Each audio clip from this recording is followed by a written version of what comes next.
A warm welcome to everyone to the anesthesia class. The topic that we are going to study today is anesthesia breathing circuits. What do we actually mean by the anesthesia breathing circuit is? It is a connection between the source of your inhalational agents, your volatile anesthetics, plus your oxygen, plus your nitrous oxide being delivered to the patient end. This connection which is made is via your breathing circuits. This is anesthesia breathing circuits. Now, the anesthesia breathing circuits, there are certain ideal characteristics of how this breathing circuits should be like. For example, they have to be simple, safe, inexpensive. They should be able to deliver what inspired fractional gas mixture we intend that it should deliver. That is, the absorptivity has to be less, the resistance has to be less. It should allow effective ventilation via using lowest possible fresh gas flow, thus protecting the patient from barotrauma. It should be able to give spontaneous ventilation, controlled ventilation, or assisted ventilation in adults as well as pediatric age group. It should be sturdy, compact, lightweight. It should be able to scavenge the waste gases and humidify and heat the inspired gases in order to retain the moisture. And lastly, it should be able to effectively eliminate the carbon dioxide. Thus, the carbon dioxide which is rebreathed in the next inspired cycle has to be minimal. These are the characteristics of ideal breathing circuits, which I repeat is nothing but a connection from the machine end to the patient end. When we talk about the classification of this breathing circuits, there are three types. One are the open, semi-closed and closed. These three can be divided according to their partial or rebreathing capacity. For example, in open circuits, we have no reservoirs present and we have no rebreathing. Thus, we have excess of wastage of gas. There is no control of the gas that is present. It is an open interface. You just give the inhalational agents to the patient, and whatever comes out or how much is being delivered to the patient, nothing can be controlled. That is just an open interface. The example for the same is the Schimmelbusch mask. This was the very first breathing circuit which was used. Historically, it is extremely important. Schimmelbusch mask consists of a wired. This is the wired mask on which the gauge is kept, and by drop method, that is the open drop method, your inhalational agent is being delivered to the patient and the patient is going to inspire it and then it is going to expire it everything into the OT. There is no control on how much you are giving and no control how much is being coming out, and it is extremely wastage of your gases plus environmental pollution is there. There is nothing like reservoir and there is no rebreathing. This type of mask has been used for which volatile anesthetics? This is generally asked: ether, chloroform, and even halothane. This is also a image based question to identify what is this. So please know this is a Schimmelbusch mask, an open interface for the delivery of the inhalational agents to the patient by open drop method. The second are the semi-closed circuit. In semi-closed circuits, we have the Mapleson circuits, in which we have the presence of reservoir bag and partial rebreathing is present. We have partial rebreathing present. When we talk about the semi-closed circuits, in case we increase the fresh gas flow to a very high level, at that time the rebreathing can decrease to, that is, the rebreathing of the CO2 can be minimal. Okay. Expiration time has to be low, inspiration has to be prolonged, fresh gas flow has to be increased to very high in order to effectively eliminate all the carbon dioxide. We'll be coming to this later. The only thing here you have to know is that semi-closed circuits have reservoir bags, but they have partial rebreathing present. Open, no rebreathing, semi-closed, reservoir is there, partial rebreathing is there. Talking about the closed, in closed we have the presence of carbon dioxide absorber, which is absent in the open and the semi-closed. Because of this presence of CO2 absorber, we have a complete circle which is formed, and thus we have rebreathing which is present. The reservoir bag is also present in closed, and rebreathing is also almost complete, along with the presence of CO2 absorber, because of which what is rebreathed back is only the oxygen and the volatile anesthetics, unlike your semi-closed Mapleson circuits in which there is no CO2 absorber, because of which when we talk about the partial rebreathing, even the carbon dioxide can be rebreathed back. That is what makes semi-closed less effective than your closed circuits, because what we want actually is that minimal carbon dioxide should be rebreathed back, and your oxygen and inhalational agents should go back in the next inspiratory cycle, such to make them more economical and to reduce the wastage of gases as well as the environmental pollution. So I hope this classification is quite clear. It is open, no control, semi-closed, partial rebreathing present, closed, complete rebreathing, along with the presence of carbon dioxide absorber. This was the open circuit. Coming to the semi-closed circuit, a lot of question is asked upon the Mapleson circuits. Generally, what the questions are asked are about the components of the Mapleson circuit, the arrangement of the components of the Mapleson circuit, and which Mapleson circuit is used for which situation. That is, which circuit is the best for which different kinds of situations. That is the semi-closed circuits. These are the semi-closed circuits.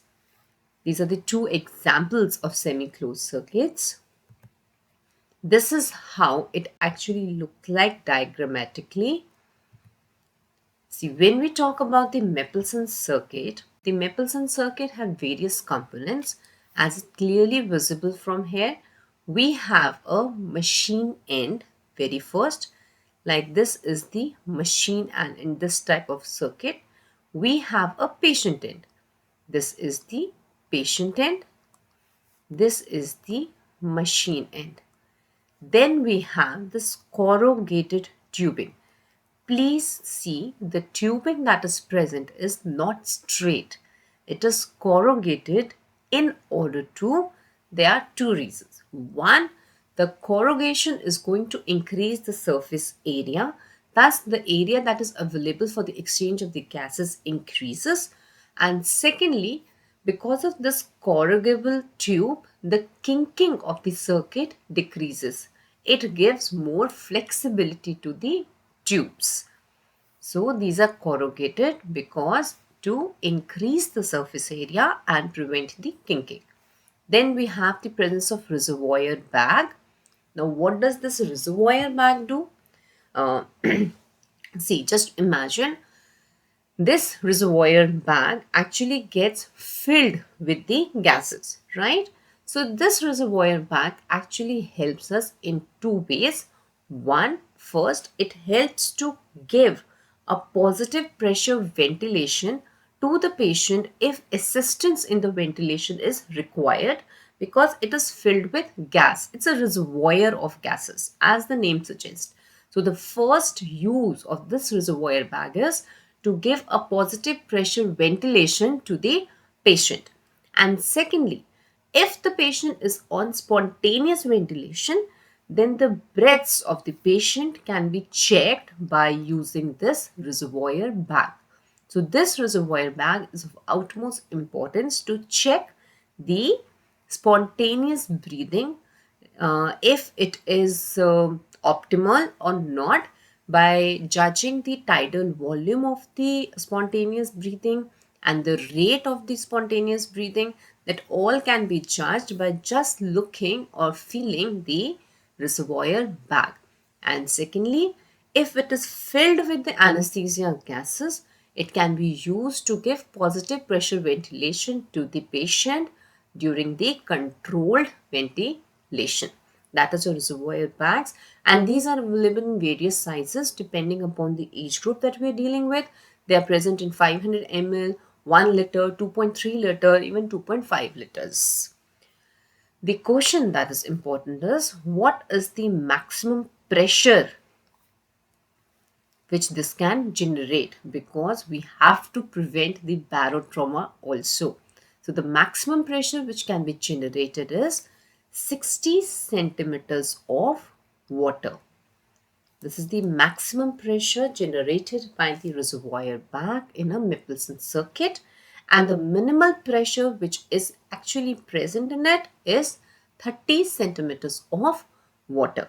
The question which had been asked previously is the maximum pressure required in the reservoir bag. That's your 60 centimeter water.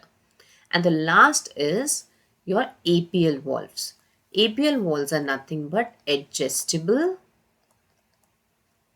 pressure limiting valves. As the name suggests, these valves are meant to vent out excess of pressure if it builds up. These are your APL valves. These are also known as the expiratory valves of the Mapleson circuits. And this valve basically vents out the excess of gases. This is your APL valve. Okay. So the main difference between the semi-closed and the closed circuit is, as you can see in semi-closed, the movement of the air, the movement of your inhalational agents is unidirectional, and there is no presence of any CO2 absorber in it. Whereas when we'll go to the closed circuits, it is a complete circle. So it is bidirectional in movement: inspiration, expiration, inspiration, expiration, and there is a presence of CO2 absorber.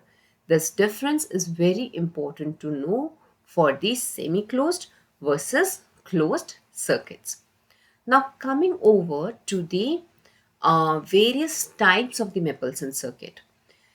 See, when we talk about the Mapleson circuits, they have been divided to A to E traditionally, and then a scientist Wills added a Mapleson F to these circuits. And according to these five components which I've talked to you right now, according to these components, the different arrangements of these components, we have these Mapleson circuits which had been derived, and these circuits have various different uses. Now, talking first about A, B, C, D, E, and F, out of them, B and C circuits are obsolete. We no longer use it. Most commonly used circuits is your Mapleson D and Mapleson F circuits. Now, before we come to the circuits, let's have a quick revision about the major components of these Mapleson circuits. I've already told you about the APL valve. It comes, what is the importance or the work of that APL valve? This APL valve, I have told you, it is a pop-off valve. It's a safety mechanism to vent out excess of the gases to the atmosphere. We have breathing tubes which can be made up of rubber, plastic, and they're corrugated in nature. Then you have your reservoir bags which have two functions. Reservoirs helps in positive pressure ventilation, and it also helps in deciding the optimal spontaneous breathing too. We have a machine end which provides us with a fresh gas flow, and we have a patient end. These are the Mapleson circuits, and the arrangement of the various components is something that you all have to remember. Let's start from one by one. When we talk about Mapleson A, we'll repeat it again and again at least 2 or 3 times so you are able to memorize the arrangement of the circuit right now in this class itself. See, Mapleson A, the name of the Mapleson A is also Megill's circuit. Okay, it is Megill's circuits. The names are important because questions does come by the name of the circuits. When we talk about the Megill circuits, see, A, B, C. These three are the very first initial alphabets of the A to Z alphabet series, right? So, the APL valve in all the three cases is near to the patient end. They are the very near, they are very first initial alphabets. So, APL is also initial in them, very close to the patient end. These are obsolete, no longer used. So just concentrate on the Megill's A. Mapleson A on the Megill circuit. The APL is close to the patient. Now the second thing you have to see is the fresh gas flow. The fresh gas flow, this is the only Mapleson circuit in which A means away. The fresh gas flow is away from the patient end. So, Megill circuit is characterized by two things. One, the APL valve is near to the patient. These are these, it is the starting alphabet. But A means away also, and what is away from the patient end is the fresh gas flow. The only circuit which has the fresh gas flow away from the patient is your Mapleson A circuit. I hope this is clear. Now, a modification of the Mapleson A came after few years, which was known as your lax modification. In lax modification, there were two things which were changed. Please note them. One, it was a coaxial circuit, that is a tube within tube circuit. We'll come to lax again, but yet we'll start from here and then we will revise it. It's a coaxial circuit in which we have one tube and we have another tube within it. This inner tube is meant for expiration and the outer tube is meant for inspiration. Okay, the two differences between the Mapleson A Megill's and the lax modification of Mapleson A is, first, it is a coaxial tube, a coaxial circuit in which the inner tube is meant for expiration and outer tube is meant for inspiration. And second is, in lax circuit, the apial valve is away from the patient. It is here, away from the patient towards the machine end. The fresh gas flow is away from the patient, but the apial valve is also away from the patient in the lax modification of Megel's circuit. I hope this is clear. Now, what was the importance of this Mapleson A?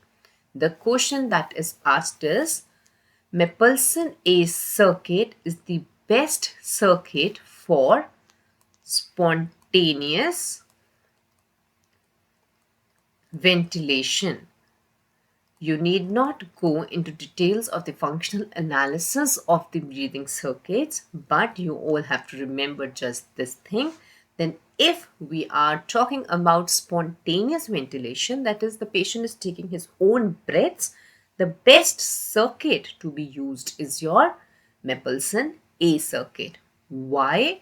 All this, which is the best for which ventilation, is based on the fact that how much fresh gas flow has to be given in order to maintain the minute ventilation of the patient, such that we have minimal amount of rebreathing of the carbon dioxide. This is the basis of selection, that which is meant for spontaneous, which is meant for control. How much fresh gas flow has to be given to maintain your minute ventilation, keeping in mind that CO2 reabsorption has to be minimal. On the basis of this, the best circuit for spontaneous ventilation is Mapleson A circuit, because this is the only circuit in which during the spontaneous ventilation, the fresh gas flow has to be equal to the minute ventilation, and that is enough. Okay, the fresh gas flow has to be equal to the minute ventilation, whereas in all the other circuits it has to be very high, 2 times or 3 times the minute ventilation. Just remember this. I'm repeating it again and again because this has been asked ample amount of time, that Mapleson A is best for spontaneous ventilation. Why? Because the fresh gas flow which is required to maintain the minute ventilation is equal to each other. I hope I'm clear with the Mapleson A circuit. Then we have Mapleson B. B means both. In this, the fresh gas flow and the apial both are near the patient's end. That is the only thing, it's obsolete now. C. C has one more name, that is Waters to and fro circuit. And as you can see in this circuit, there's something which is missing. This is this corrugated tube. C for corrugated tube. This tube is missing in the C. The corrugated tube, this is also obsolete now. Next comes the D, which is the most commonly used Mapleson circuit these days, Mapleson D circuit. In Mapleson D circuits, what is different from Mapleson A is the apial is now away from the patient, because D is a little away from A. So apial now is away from the patient, whereas the fresh gas flow is near the patient. That is Mapleson D. The apial is away, fresh gas flow is near the patient. Okay. Mapleson D circuit has one more modification, another coaxial modification, which is the Bain circuit. I'll highly advise to everyone to once visit your operation theaters in order to see this Bain circuit. This is the Bain circuit. Coaxial modification of Mapleson D is Bain's. Coaxial modification of Mapleson A is lax circuit. Okay. Now the difference between the Bains and the lax is the arrangement of the inspiratory and the expiratory limbs. See, when we talk about A and D, they were completely reverse of each other. The same goes for lac and the Bains. If in lac, the inner one was meant for expiration, in Bains, the inner one is meant for inspiration. The inner tube in Bains is for inspiration. Inner tube is for I for inspiration, and outer tube is meant for expiration, which is opposite to that of lax. Importance of Bain's is it is the best circuit when we talk about controlled ventilation. When we talk about controlled ventilation, Mapleson D is the best. Why? Because the fresh gas flow that is required in order to have minimal rebreathing is just 1.5 times the minute ventilation, unlike all the other circuits which during controlled ventilation need around 2.5 to 3 times of the minute ventilation in order to minimize the CO2 rebreathing. Is that clear? This is Mapleson D. The modification is Bain's circuit. Now coming to Mapleson A, that is Ayer's T piece. Mapleson E has no reservoir bag. E for elimination. The reservoir bag is eliminated. There is no reservoir bag. It was meant in order to decrease the work of breathing and resistance in pediatric population. But these days, this is less commonly used because another modification of this E came. The modification of E is your Mapleson F. That is your Jackson and Rees circuit. Jackson and Rees circuit, please remember, is a modification of your Mapleson E only, in which you can see everything is same. Just in Jackson and Rees, we have an addition of the reservoir bag, which has an open end. This also has no APL, right? It also has no APL valve. This open end can be occluded using your fingers, and that can be used to generate the positive pressure ventilation if needed. And Mapleson F is the best circuit for pediatric cases because it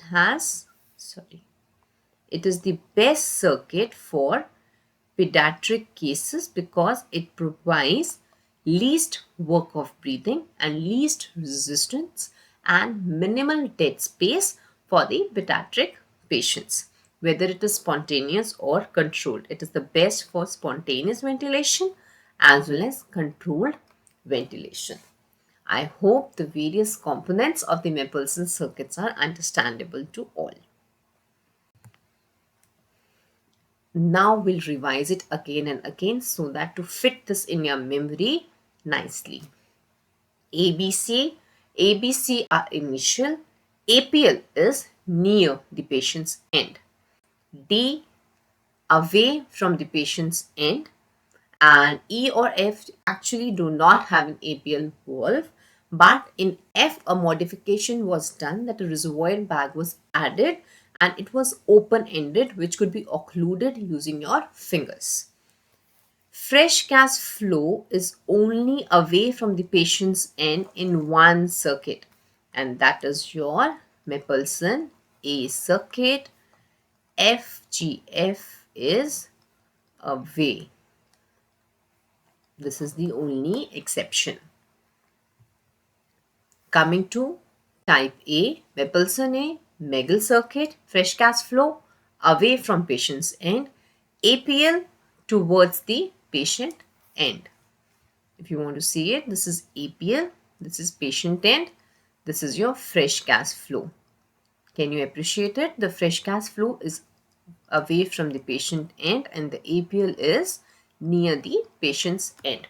Circuit of choice for spontaneous ventilation, coaxial modification is lag circuit.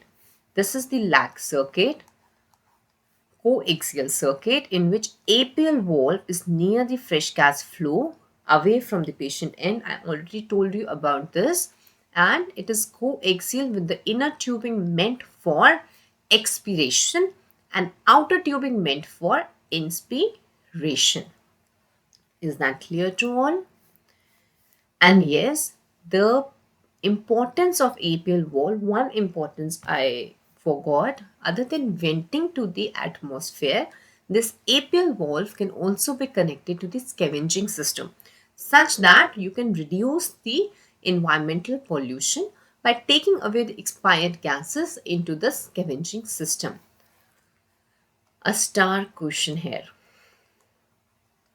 In the previous classes, we had learned about the common gas outlet in which these breathing circuits will be attached.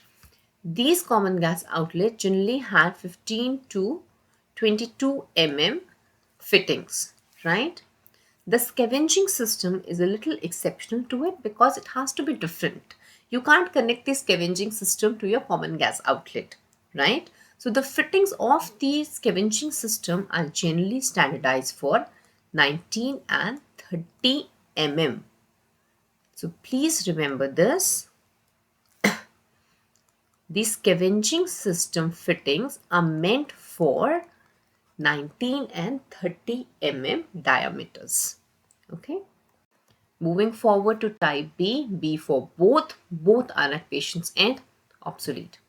Type A, the only thing you have to remember the name, water to and fro circuit. C is corrugated tube. You don't have any corrugated tube, again obsolete. D, I told you it's the most commonly used circuit. The modification of this is your Bain's circuit. The modification is this is your Bain's circuit. It is the circuit of choice for controlled ventilation. It is also known by the name of universal circuit because this circuit can be used for spontaneous controlled ventilation for adult and pediatric patients also. And the Bain circuit, which is a modification of Mapleson D, it also provides us with the humidification of the gases. A limited amount of not ideal like your closed circuit, but yes, better than all the other Mapleson circuit. It provides us with the humidification of the gases also. When we come to the Bain circuit, the length of this Bain circuit is 180 centimeters. The outer diameter is 22 mm and the inner tubing is of 7 mm. These three things have to be remembered. The length is 180 centimeters. The outer diameter is 22 mm. The inner diameter is 7 mm. I've already told you the fresh gas flow inspiration is via your inner tube. The inner tube. This transparent corrugated outer tube is meant for expiration. Inner tube is for inspiration and outer tube is for expiration. In this, the APL valve is away from the patient end. This is the machine end and this is the reservoir bag. The disadvantages, obviously, the inner tube can go kink. It can kink if not properly seen, but through this corrugated tube is generally meant transparent so that you can check over your inner tube. The other thing that you all have to remember is this test, which is the Pethick's test. Just remember the name of this test. Pethick's test is meant to check the integrity of your inner tube of the Bain circuit via Venturi principle. This is the only thing that you all have to remember. Pethick test is meant to check the Bain circuit, and the principle that it is meant to work upon is your Venturi principle. Coming to the E, it's a pediatric circuit. IRS-TPs, these days IRS-TPs is not used. Generally, the modification of the IRS-TPs, that is the Jackson and Rees circuit, is being used in the pediatric cases.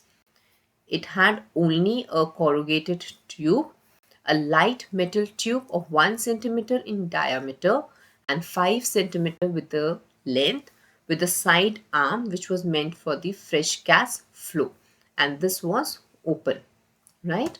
So the modification of this came your type F, that is Jackson and Rees circuit, which is the circuit of choice for pediatric patient. You all have to remember this. And what is the age limit? It is meant for ages less than 6 years in weight less than 20 kgs, above which you have your Mapleson D circuit on the Bain circuit which are used. This is your type F. This is the fresh gas flow. This is the patient end. This is the fresh gas flow. And lastly, we have the addition of this. This is the actually that side arm that I was talking about. This is that metal tube which is now replaced by this plastic tubing, to which this reservoir bag has been added. In E, there was nothing there. It was totally open, which was meant for least resistance to the pediatric patient and for decreasing of the dead space also, and to decrease the work of breathing also. But that was then meant for only spontaneous ventilation. You can imagine, how are you going to give controlled ventilation to the patient without the presence of the reservoir bag? And this has an open end, and this can be occluded by using your fingers. This is meant for both spontaneous and controlled ventilation. APL valve is absent and thus resistance is decreased, work of breathing is decreased in it. These are the two advantages of type F, why it is used in pediatric patients. I hope the Mapleson circuits are clear. Coming over a quick recapitulation of the Mapleson circuits again. A, B, C, D, F. A, Megals. A is APL, B and C. ABC, APL is near to the patient, and fresh gas flow, the only circuit in which it is away from the patient, is your Mapleson A. It is best for the spontaneous because the fresh gas flow is equal to your minute ventilation. Okay, and the modification that came out to be lax breathing system, which provided an APL which was away from the patient and thus could be used for scavenging system also. This one thing is very important. If APL valve is a little away from the patient, then that APL valve can be attached to your scavenging system. If it is very near to the patient, then it becomes very difficult to add the scavenging system to that circuit. BC, we're not talking about. D, Bain circuit, mostly used. APL valve is away, fresh gas flow is towards. Bain's is the modification, the coaxial modification of Mapleson D, and the best circuit meant for controlled ventilation. If you can see this, it is only 1 or 2 times minute ventilation, whereas in all the others, it is very high. Done.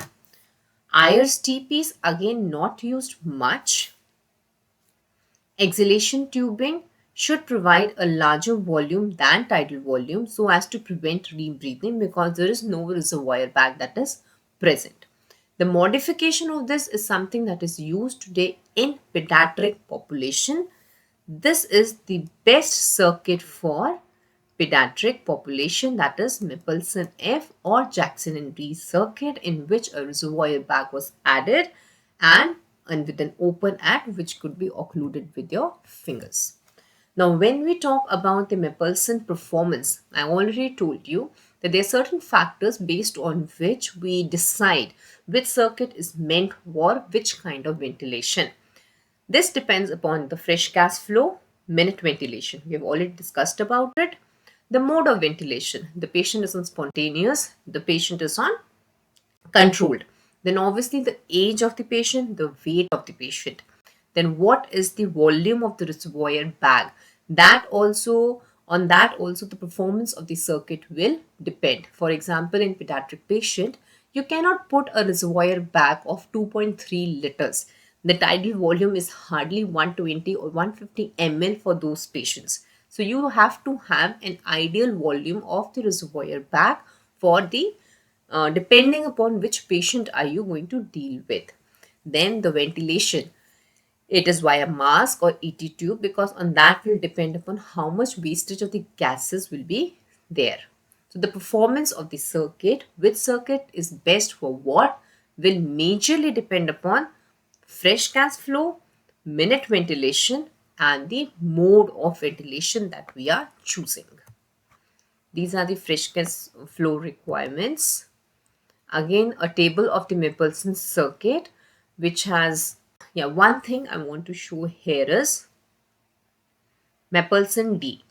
One more important thing which I forgot is the use of the Mapleson circuit for the MRI settings. Okay, when we talk about MRI, please note it down. MRI.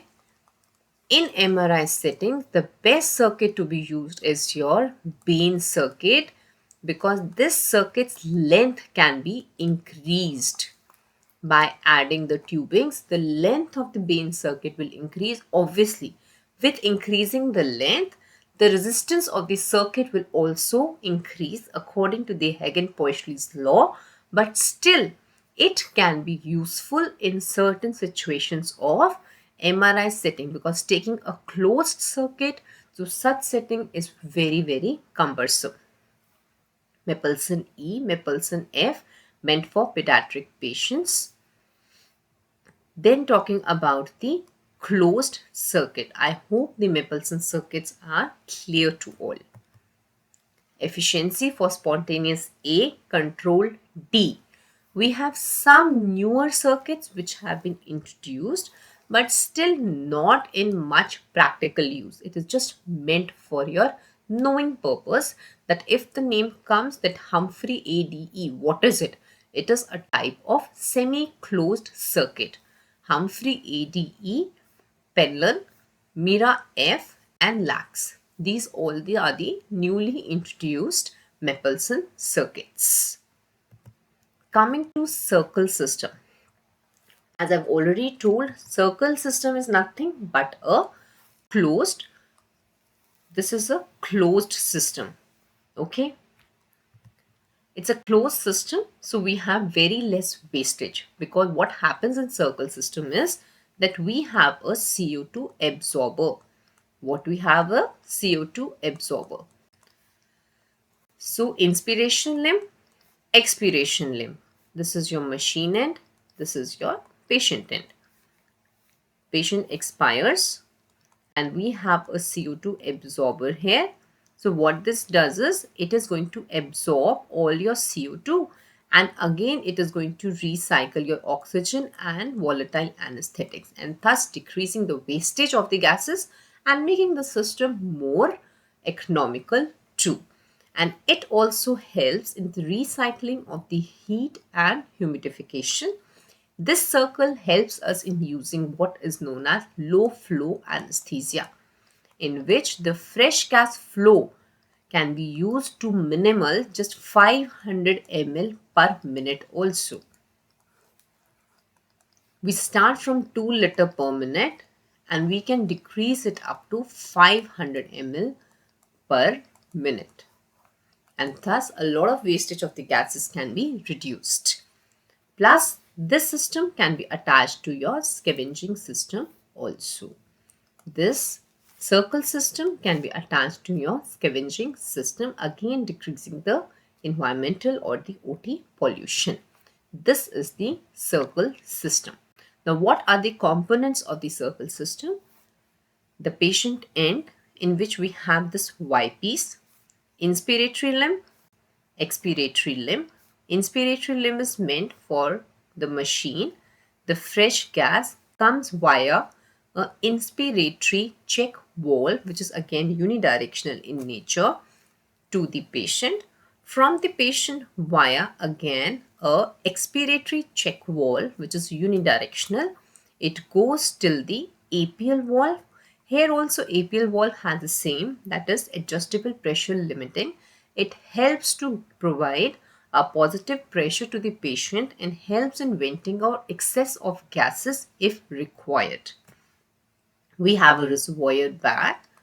We have a CO2 absorber, and finally, whatever the gases are left, oxygen and volatile anesthetics, they again go into the inspiratory limb and more fresh gas joins them, and again it goes to the patient and gets recycled again and again.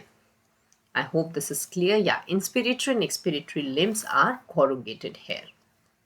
The check valves are unidirectional. Now, these are two questions which had been asked. The most common location of the fresh gas flow. Which is the most common location of the fresh gas flow?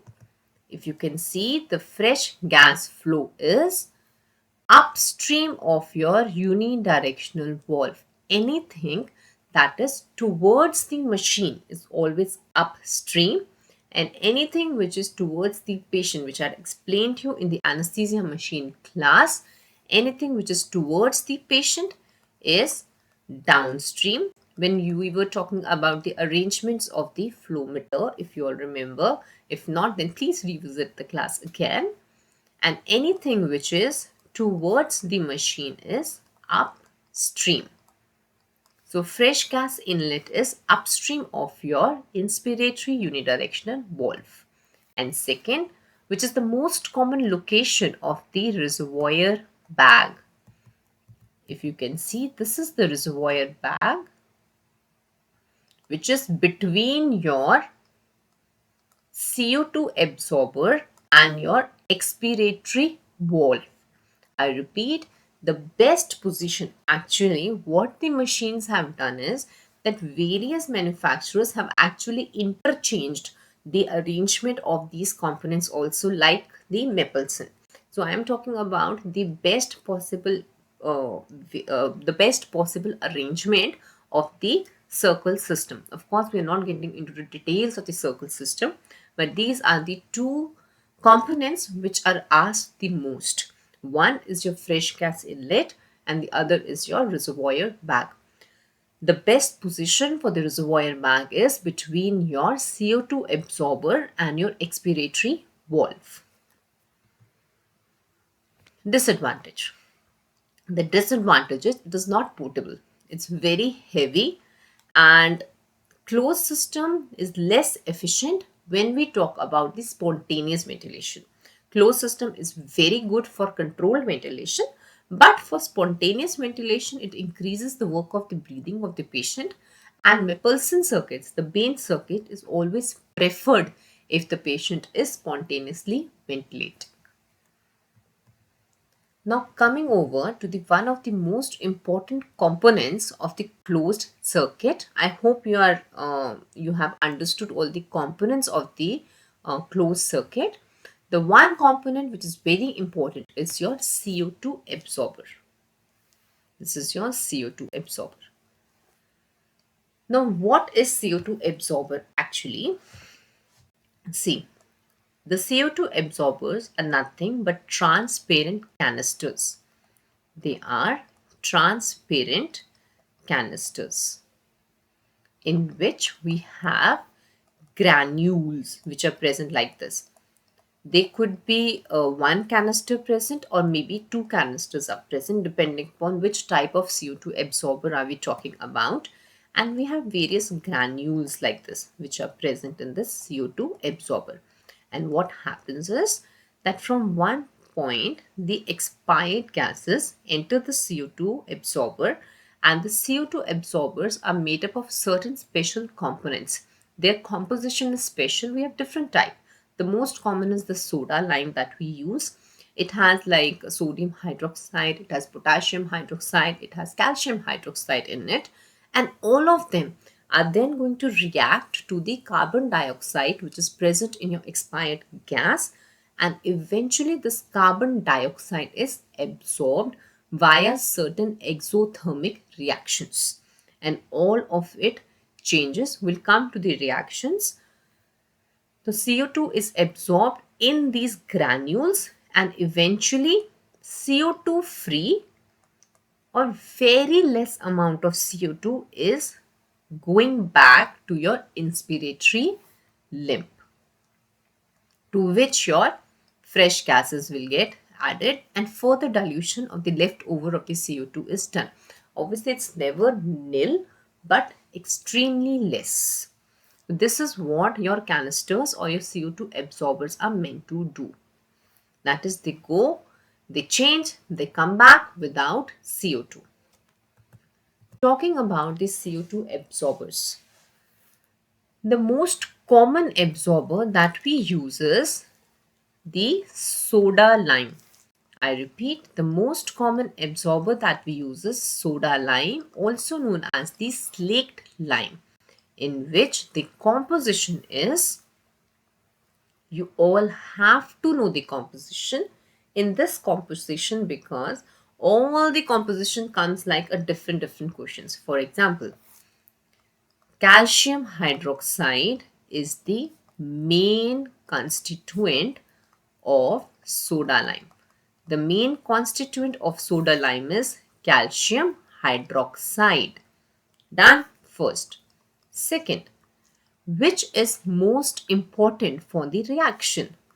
That is sodium hydroxide. It is most important for reaction. Kindly read the question carefully, whether they are asking the main constituent or they are asking that what is most important for the reaction to occur.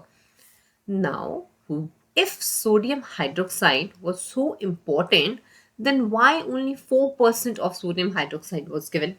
It is because it is highly caustic. That is why the percentage of sodium hydroxide was decreased to what minimally is required. Third, potassium hydroxide. This is a catalyst. This is a catalyst. Silica. Silica is meant for hardening. If silica was not there, then your granules would have been in the form of powder, and this powder could have entered your lungs in the form of dust, and this dust could have led to chemical pneumonias. That is why silica is added, in order to form that granules and to decrease the dust formation. And last and the most important part is the indicators or the dyes. These indicators and dye are meant for changing. They change the color of the soda lime such that you can know when your soda lime is exhausted and if the CO2 is being absorbed or not.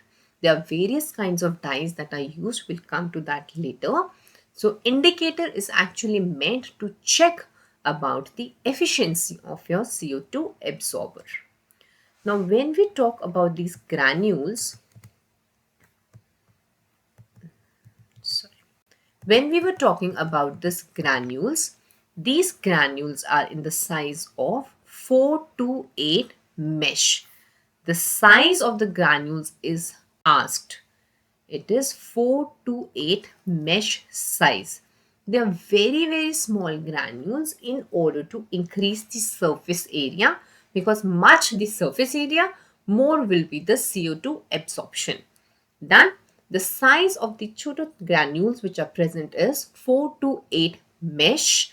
This is meant to increase the surface area for increasing the efficiency for the CO2 absorption. Powder form I've already told you, and NaOH is highly caustic, because of which the concentration is less. Canisters are transparent, and this value has to be remembered. It is more of the theoretical part, but 100 grams of this soda lime is going to absorb 21 to 26 liters of carbon dioxide. Okay, 100 grams of soda lime is going to absorb around 21 to 26 liters of CO2. Now, what is the reaction that takes place is CO2 adds to the water to form the carbonic acid. All these reactions are highly exothermic and lead to the production of heat. And this heat can be responsible for the fires also. It is so high. Okay. The carbonic acid then adds to the sodium hydroxide in order to form sodium carbonate and water. Then lastly, sodium carbonate reacts with calcium hydroxide to form calcium carbonate and NaOH, that is your sodium hydroxide, is recycled. This is the only constituent of the soda lime which is recycled and can be reused again. That is why even a smaller concentration of NaOH is useful and sufficient for the reaction to take place, because eventually it gets recycled. I repeat, CO2 reacts with water to form carbonic acid. In the first, NaOH reacts with it to form sodium carbonate. The sodium carbonate then eventually reacts with the calcium hydroxide to form calcium carbonates, and sodium hydroxide is recycled. And in all this, KOH, potassium hydroxide, acts like a catalyst. The color changes, which shows us the absorptive capacity of the soda lime. Okay, how much soda lime is being depleted can be indicated by the color changes. The color is changed because of the changes in the pH. Like your litmus paper, blue alkali, red acidic, that is how the change in the pH leads to the change in the indicators. These are the indicators. These are the colors when they were fresh and when they were exhausted. Yes, you have to memorize it, because at least two of them, ethyl violet and Clayton yellow, have been asked in the previous year questions too. Talking about the ethyl violet, when exhausted, it is purple, violet in color. Fresh, it is white in color. Phenolphthalein, this was the most commonly used indicator, but nowadays it is ethyl violet. The very first indicator that was used was phenolphthalein, but nowadays what we use is ethyl violet. Phenolphthalein is white, fresh, exhausted is pink. Clayton yellow, just like ethyl violet, yellow is exhausted, red Clayton is fresh. Ethyl orange, it is a little vice versa. Orange is fresh and yellow is exhausted. Mimosa, red is fresh, white is exhausted. Yes, this is something which has to be memorized and revised in order to learn them. Moving to a very important part which is asked a lot many times, about how would you clinically know that CO2 absorption has exhausted and now the patient has started rebreathing the CO2, right? The signs that come, the symptoms and the signs that come are tachycardia, because CO2 absorption leads to sympathetic stimulation. So one is tachycardia, sweating, hypertension, increased surgical site ooze, because CO2 is a vasodilator. And lastly, the color of the granules changes. But the most important is your capnography, your EtCO2. If you all remember, the EtCO2 of the EtCO2 of the rebreathing is characteristic of the exhaustion of the soda lime. Your EtCO2 is, the baseline is increased. We have elevated baseline. This is the baseline. This gets elevated. This is the characteristic finding if you have rebreathing because of the one of the reasons is exhaustion of your soda lime. Characteristic finding, elevated baseline of your EtCO2, tachycardia, sweating, hypertension, sympathetic stimulation, surgical site oozing because it's a vasodilator, and lastly your capnography, the baseline is elevated. Coming to various other kinds or the newly formed CO2 absorbers other than the soda lime, we had berry lime, in which barium hydroxide was used other than sodium hydroxide. But this is no longer used because the reason is asked. First, it was highly exothermic and was responsible for fires, and second, it led to the formation of carbon monoxide.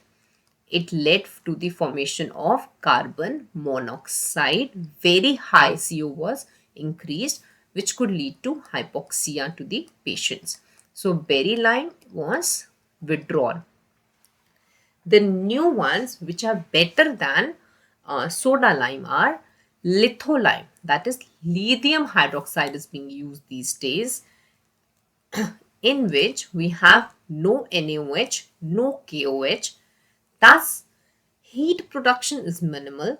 Carbon monoxide production is also minimal. Compound A, which is another complication which will come to, is minimal, and no catalyst is needed when we are using lithium hydroxide and lithium chloride. Okay, lithium is the newly launched CO2 absorber which has no side effects like compound A, carbon monoxide and heat. Next we have one more newly launched MSOP, in which we have calcium hydroxide and calcium chloride, like it had lithium chloride and lithium hydroxide, and it is same in characteristics like lithium hydroxide. So litholime and MSOP are the recently introduced CO2 absorber. I've already shown you, this is a canister, how a canister looks like. So absorptive capacity, how much absorption which these granules will do will depend upon the area exposed. That is why granules are small, so that the surface area can be increased. But you have to remember that there is one thing known as channeling.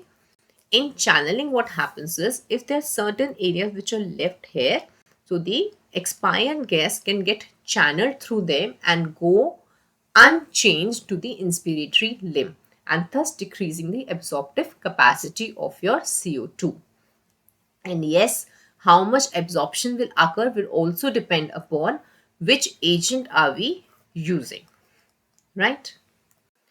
How it matters is, see, soda lime has a lot of side effects, but the absorptive capacity of the soda lime is very high in comparison to lithium hydroxide and calcium hydroxide. The value that you all have to remember is 100 grams of soda lime will absorb around 21 to 26 liters of CO2. We can add, yes, we can add some feathers to the cap to this. It could be, yes, another edge over other. Lithium hydroxide, it absorbs only 0.6 pounds of CO2, and calcium hydroxide is going to absorb only zero point 0.9 pounds of CO2, which is less than what soda lime absorbs. Coming to the complications of the CO2 absorbers, we had one inhalational agent which is known by the name of trilene, that is trichloroethylene. It can act with the soda lime to form a highly toxic compound, dichloroacetylene, which can lead to encephalitis and is neurotoxic in nature. Plus, it leads to the formation of a phosgene gas, which is a highly respiratory irritant and can eventually cause ARDS. Trilene causes the production of dichloroacetylene, which is neurotoxic, and phosgene, which can lead to ARDS. Then we came to sevoflurane. Sevoflurane acts with soda lime to form compound A, which is nephrotoxic in nature, but still human studies have not shown the presence of compound A. The factors which can lead to the production of compound A could be if you are using very high concentrations of sevoflurane, if your CO2 absorber is desiccated, if the fresh gas flow that you are using is very low and the exothermic reaction is so high that you have a very high temperature, that is desiccation of the absorptive agent has already taken place. Okay, so these could be some of the predisposing factors of sevoflurane causing the production of compound A. Sevoflurane is very high, your agent is desiccated, and the fresh gas flow that is being added is very less. So these can all combine and lead to the formation of compound A, but in human beings, still it is not being produced. It has not been shown that it is produced. Carbon monoxide. Carbon monoxide formation has been seen with the use of one inhalational agent, maximum desflurane. Please remember this. Desflurane is meant for carbon monoxide formation. It has been seen that it leads to carbon monoxide formation. Maximum by des, and after that you have iso and N-fluorine. You can always remember it by a mnemonic of di, because carbon monoxide is a respiratory poison, right? This could be because of the KOH and NOH. More these caustic agents are present, more could be the production of carbon monoxide. Then of course the desiccation of the absorbent material. You are using a very high concentration of desflurane and we have very high temperatures. Just a revision that if carbon monoxide is being formed to a very high level, then we have a false elevation of SpO2, because if you remember, carbon monoxide also absorbs the same wavelengths as your oxyhemoglobin, and thus we can have a falsely elevated SpO2 in spite of the fact that we have carbon monoxide poisoning which is building up in the patient. So what is the best detector for that? It is your co-oximeter. Co-oximeter best detects the carbon monoxide poisoning, right? This was the rebreathing diagram which was meant to be in the previous slide. This is rebreathing, that is the baseline is increased.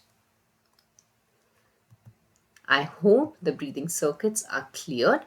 The most commonly asked are your Mapleson circuits and how the arrangement of the fresh gas flow and APL are done. And next important thing is your carbon dioxide absorbers. Thank you.